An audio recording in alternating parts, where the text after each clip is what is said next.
Le Qatar, le Rwanda et la Belgique saluent la déclaration du gouvernement congolais et les rebelles de l'AFC M23, affirmant vouloir une trêve dans le conflit dans l'est de la République démocratique du Congo.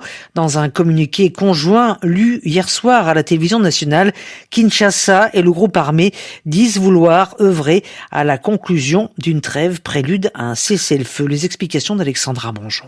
Médiateur dans cette crise, le Qatar salue ce qu'il qualifie d'avancée et appelle Kinshasa et l'AFC M23 à poursuivre le dialogue dans un esprit constructif.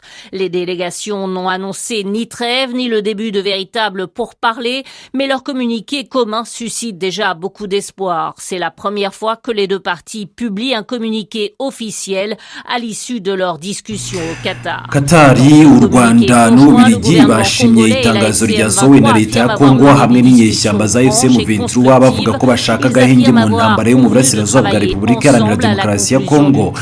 Ni mu itangazo ryasomwe ku mugoroba w'ejo kuri televiziyo y'igihugu i Kinshasa, hamwe rero n'iryo itsinda ryitwaje intwaro batangaje. Bose rero bagaragaje ko bageze ku masezerano y'agahenge atangiza icyiciro cya mbere cy'amasezerano yo guhagarika imirwano mu buryo bwa burundu. Nk'umuhuza rero muri iyi nkubiri, Katari yashimye iyi ntambwe yise iy'ingenzi, asaba Kinshasa na FC M23 gukomeza ibiganiro mu mwuka w'ubutabazi ndetse no gukomeza gushyira imbere ituze. Nubwo impande zombi zitaratangaza igihe cya nyacyo cy'agahenge cyangwa se intangiriro y'ibiganiro byimbitse, itangazo ryabo ryashyizwe ahagaragara biragaragara neza ko rwose noneho bashyize imbere icyizere. N'ubwa mbere impande zombi zisohoye itangazo rusange rihuriweho rikurikiye ibiganiro bagiriye muri Katari. Ni muri iryo tangazo rusange leta ya Kongo na FC M23 bavuze ko bagiranye ibiganiro bisanzuye kandi bishingiye ku kwizerana ndetse no gukomeza kwagura umubano kugira ngo bagere ku mahoro arambye. Bemeye gukorera hamwe kugira ngo bagere ku masezerano y'agahenge ashingiye ku mizi ndetse n'amasezerano arambye mu bijyanye no guhagarika imirwano. Bagaragaje ko biteguye kubahiriza amasezerano yose yemejwe kugira ngo bagere ku biganiro byimbitse ndetse binazira uburyarya. Iyi nkuru irashimangira uko rero iyi nama ibaye nyuma yo guhura hagati ya Minisitiri w'igihugu cya Katari ushinzwe ibibazo Mohamed Ali Kulafi hamwe rero n'intumwa yihariye y'Amerika ishinzwe Afurika.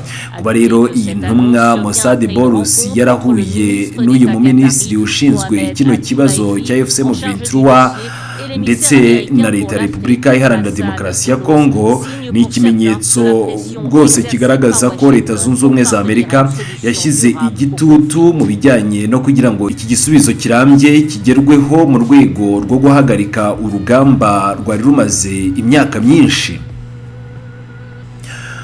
Ngira ngo rero nk'uko ino nkuru dukesha radio RFI ibitangaza, biragaragara neza ko ibi biganiro ndetse n'aya masezerano y'amahoro yagezweho muri Katari hagati y'impande ebyiri zari zihanganye, ni ukuvuga uruhande rwa leta ya Repubulika Iharanira Demokarasi ya Kongo cyo kimwe n'uruhande rwa FC M23, byaba rero ngo byagizwemo uruhare n'igitutu cya Leta Zunze Ubumwe za Amerika, dore ko nyuma y'uko Mossad Bourous ahuye n'uwari ushinzwe ibibazo bya Repubulika Iharanira Demokarasi ya Kongo n'umutwe wa M23 mu biganiro bya Katari, nibwo rero noneho bahise bemera gushyira umukono ku masezerano byari byaranze ko ashyirwaho umukono. Amakuru menshi rero harimo n'ayanga tukugejejeho ya radio mpuzamahanga y'Abafaransa akagaragaza ko Leta Zunze Ubumwe za Amerika nazo zaba zifite ukuboko muri ibi biganiro. Hanyuma rero Perezida Emmanuel Macron nawe yarifuza kugira uruhare muri ibi biganiro byo kunga u Rwanda na Repubulika Iharanira Demokarasi ya Kongo nk'uko tugiye gukomeza tubibagezaho.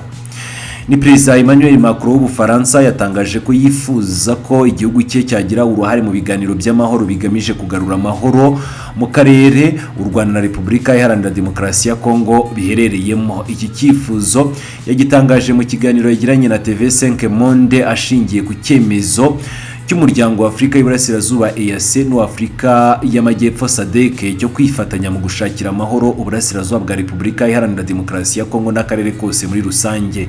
Perezida Macron niwe mukuru w'igihugu wo hanze ya Afurika wafashe iya mbere mu kugaragaza ko yifuza guhuza u Rwanda na Repubulika Iharanira Demokarasi ya Kongo mu mwaka wa 2022 ni nyuma y'amezi amakimbirane atutumbye hagati y'impande zombi. Niwe rero washoboye guhuza Perezida Paul Kagame na Perezida Felix Antoine Tshisekedi Chilombo nyuma ya Joao Lorenzo wari umuhuza mu biganiro by'u Rwanda byaberaga i Rwanda, aho u Rwanda na Repubulika Iharanira Demokarasi ya Kongo bakomezaga kugenda baganira. Ariko kandi ubwo bari New York muri Leta Zunze Ubumwe za Amerika muri Nzeri 2022, Perezida Emmanuel Macron yabashije guhuza nyakubahwa Perezida Paul Kagame na mugenzi we Perezida Felix Antoine Tshisekedi Chilombo. Ni muri Gashyantare 2025 Emmanuel Macron yashatse kongera guhuza abakuru b'ibihugu, ariko Tshisekedi yanga kujya i Paris bitewe nuko ihuriro rya FCM 23 ryari rikomeje gufata ibice by'ingenzi muri Repubulika Iharanira Demokarasi ya Kongo birimo umujyi wa Goma, nkuko byatangajwe n'igitangazamakuru Jeune Afrique. EAC na SADC byashyizeho abahuza bane bazafasha abanyekongo gukomeza kwitabira ibiganiro bya Rwanda Nairobi, bikiyongeraho kuba rero harajemo na Perezida wa Togo Faure Esozina Nyasingbe ufite by'umwihariko inshingano yo guhuza u Rwanda na Repubulika Iharanira Demokarasi ya Kongo. Ni ku rundi ruhande ibiganiro bimaze iminsi bera muri Katari byateye intambwe nziza, kuko nk'uko twabikurikiye M23 muri Mata Leta ya Repubulika Iharanira Demokarasi ya Kongo na FCM 23 bagiranye amasezerano yo guhagarika imirwano kugira ngo ibiganiro by'amahoro bikomeze mu mwuka mwiza hagamijwe kugera ku mahoro arambye mu buryo budasubirwaho mu burasirazuba bwa RDC. Nka EAC na SADC na Katari, Perezida Emmanuel Macron nawe yagaragaje ko ashyigikiye ibiganiro bya politiki nk'inzira rukumbi yo gukemura amakimbirane yo muri aka karere, kandi ko yifuza rwose ko Ubufaransa nabwo bwagira uruhare mu gukemura bino bibazo bikomeje kugaragara mu karere. Yagize ati icyo dushaka gukora nuko rero ubusugire bw'ubutaka, ubwigenge n'inyungu za buri ruhande byakubahwa, ubushyamirane bushingiye kuri politiki amoko bugahagarara binyuze mu biganiro bya Repubulika Iharanira Demokarasi ya Kongo, u Rwanda n'akarere kose.